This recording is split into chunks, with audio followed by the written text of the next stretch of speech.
In this video, you'll see how Africa's last hunter-gatherer tribe makes a toxic poison to kill their prey. Poison that can take down animals like this. This is insane. Even though hunting here is an ancient practice, the Hadzabe have developed sophisticated tools to take down anything from a delicate bird to a towering giraffe.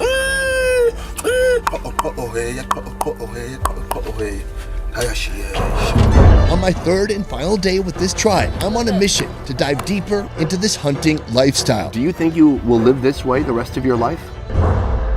But first, breakfast.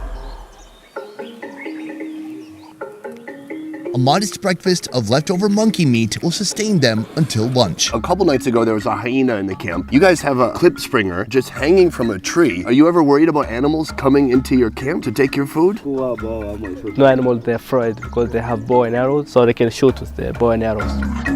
Here, making and refining bows and arrows is the morning routine. Those who acquired the monkey's tails from yesterday's hunt use its skin to decorate bows and keep any split in the wood from spreading. They slit part of the skin in half and then they slide it down onto the bow staff. They cut it off, and so it creates these little like ringlets. And it looks really cool. I mean, the monkey probably wouldn't be a fan. Others start new bows from scratch.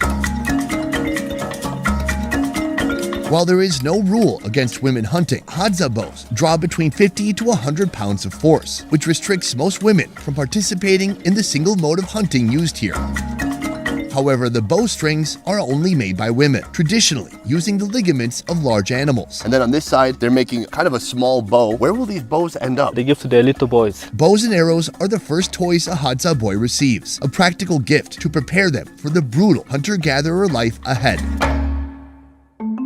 You know, nearby you is the Datoga people. They're very pastoral. They have a bunch of animals, cows, goats, and so on. And you interact here and there. What do you like about your lifestyle versus what you witness or what you see from the Datoga people? The special things for them is to hunt.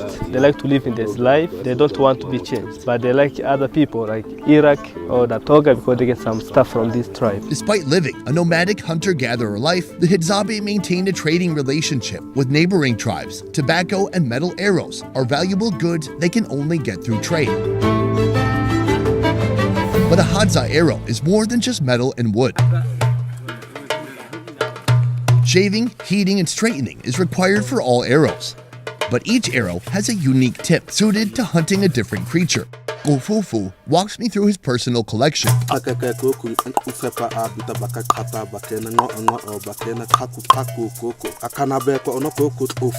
Ofufu, that's his name. And then I have no idea what else he just said. He said, I'm going to explain about the different arrows. This one, it's called udunduako. This is like a corn cob and then just kind of a piece of wood. They use for the small birds and also for the small animals like squirrel, the bush baby, and the sound of the birds. They said when they shoot it, the bird is still alive. Just take it and bite it to finish, and then they put under the belt. This one they use for the rock hyrax, and also they use for the mongoose because you can see the small things here. Right, there's like a hook. When they shoot small animals, so they can pull from the hole or inside the caves. This arrow is called kasama. He mentioned two animals and they use for this arrow. The one is bush pig. When they shoot the bush pig, so this arrow is very sharp, so it goes inside and destroy inside.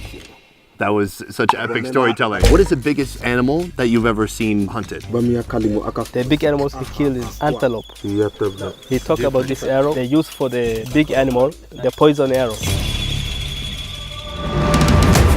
Poison is what allows a Hadzabe to transform simple arrows into a deadly threat for larger prey. But where do they get the poison? And how do they make it? Equipped with a steel pot, the hunters head into the nearby forest. Here, each member attends to a different task. On one side, Landa, the sharpshooter, and Dunha, the mentee, start a small fire. A little further away, Ofufu is crafting a wooden stake. while Ch'aba and Sakuro inspect a desert rose tree.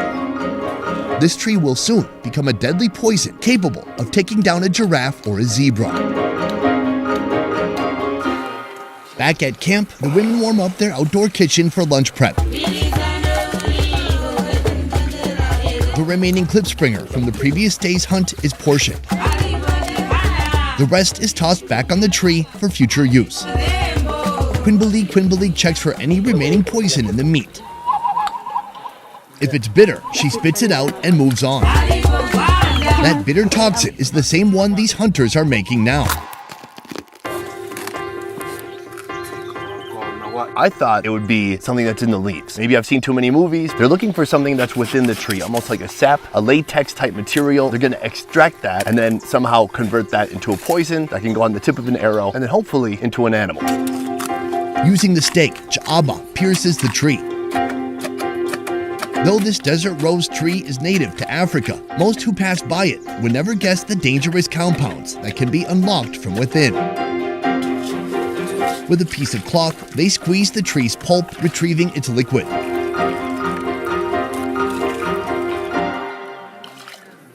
Back at camp, the chopped klipspringer is washed thoroughly and brought to a boil. Quinbeleek carries out the tedious task of skimming any hair from the water's surface. A few steps away, the dogs enjoy their own morning treat. In the forest, things are also heating up. The poison, it's in the pot. They had to boil it for about an hour. It's not exactly about making it hot, but about boiling away the water. That way it'll become thick and they can actually properly apply it to their arrow tips as needed. Since we have the time, I wanted to ask the chief a few more questions. First of all, what makes a good chief? The best hunter who hunt a lot of animals. Are you the best hunter here? Can you say that? Say yes.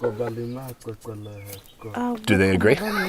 I'm curious because you guys hunt so many different types of animals. Even in just the time I've been here, you've got 3 monkeys. But you know, it takes a lot of time for animals to reproduce, to grow, especially to become viable for consumption. Over the years that you've been hunting or over your lifetime, is it harder to get animals now than when you were younger? In wet season, they can find a lot of animals, but in dry season, sometimes they don't find it. Centuries ago, seasonal changes didn't present a challenge to the Hadzabe as they moved according to animal migration. These days, the lands they once roamed are owned, protected, fenced, paved, or cleared for crops. If animals migrate into government-controlled reserves, they cannot follow.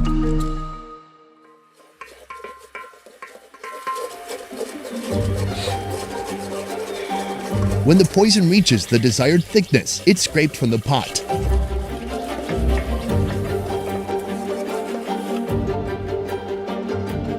The hunters head back to camp.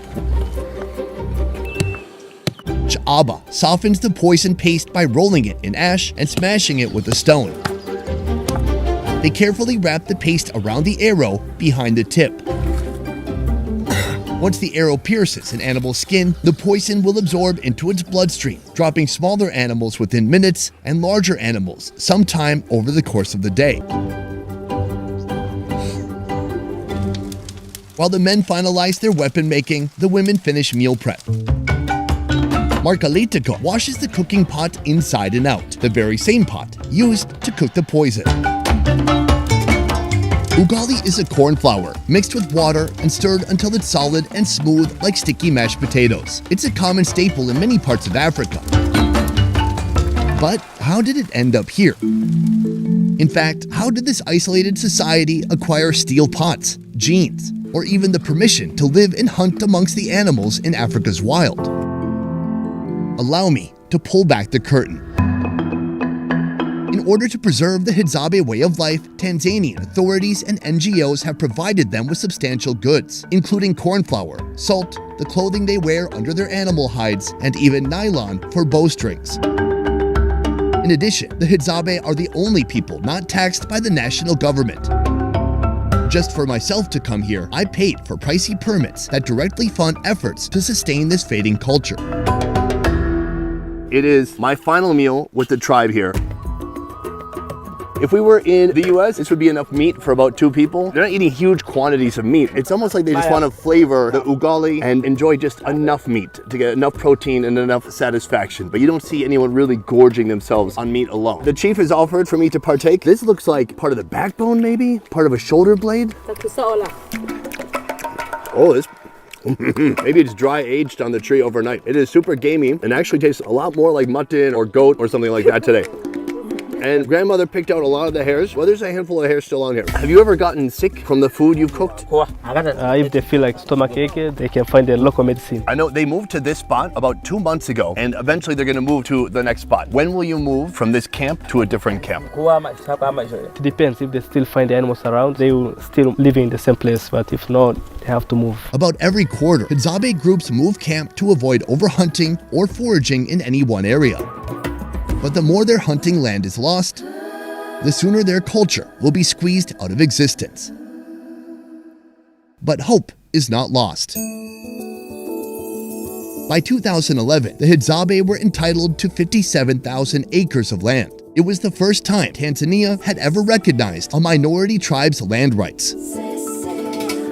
Those numbers pale in comparison to their ancestors, but the Hadzabe are the land, and as long as there's land, there's hope. One last bite with the ugali. I got some of the broth here. Not bad.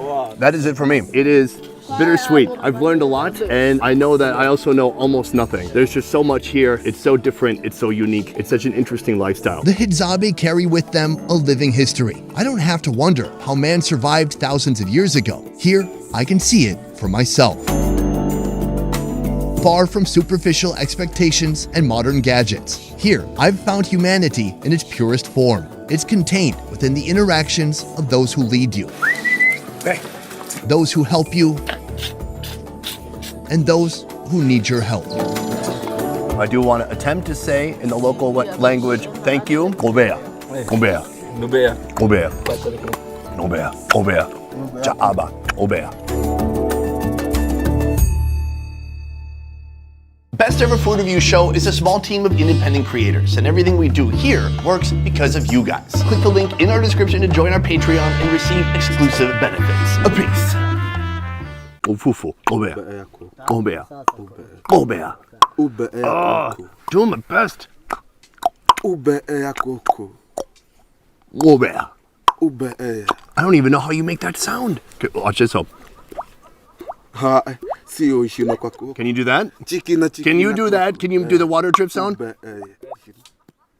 All right, see? We all got our own things that we can do. All right, I feel slightly better. Before wrapping up, I'd like to thank our expedition leader, Adam, translator, Yusuf, and local fixer, Gumbo, of Experiential Travel. Gumbo's been our local fixer. He does fixing and production in several different countries here in Africa. So I'll put his information here. Contact him if you'd like to do pretty much anything in Africa. He can make it happen if it's legal. That is it for this one. There's nothing else to say. You've seen everything on the screen and I put it all out there. I hope you enjoyed it. That is it for this one. I will see you next time. Thank you for watching. A peace. I wonder how they'd say peace.